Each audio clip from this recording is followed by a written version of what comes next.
Obesity should be recognised as a disease for two main reasons. One, I think it'll help to destigmatise the condition. I think it's something which people who have the condition of obesity feel very stigmatised, not only by society, but actually by the medical profession as well. I think that a lot of doctors actually, either consciously or subconsciously, are stigmatised against people. I think it'll mean that they actually feel that they have to look into this more seriously. And then there's another reason, which is actually increasing recognition by politicians. These people often have a problem with their weight, obviously. They think about appetite the whole time, and they can't help what they have. And politicians generally don't understand that unless they're overweight themselves.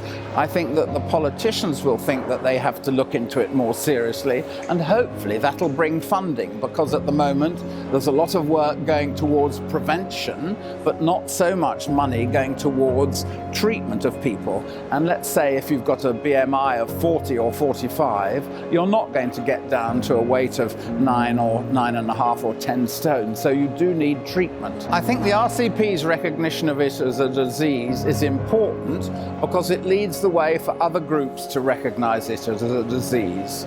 And I think that's important, that the more widely it's recognised as a disease, the more widely there will be a following, and therefore will achieve what I think is desirable in terms of destigmatisation and increased political input. On the whole, there was a very positive reaction to obesity being called as a disease because it's the recognition of this fact that's important.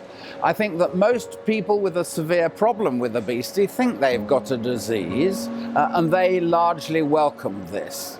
I think there were some people who actually felt that it shouldn't be a disease, and I suppose roughly split, they were 60-40 for it being a disease, 40% against it being a disease.